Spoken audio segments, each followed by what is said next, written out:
गारवा में सोन के सिकड़िया देवरु देखिलो भइले हो। गारवा में सोन के सिकड़िया देवरु देखिलो भइले हो।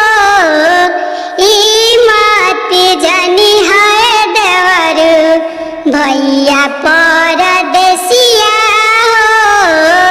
ई मत जानी है देवरु भैया परदेसिया हो।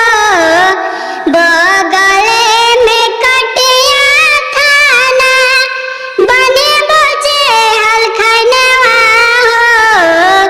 बगले में भोरे थाना बने बोझे हलखनवा हो।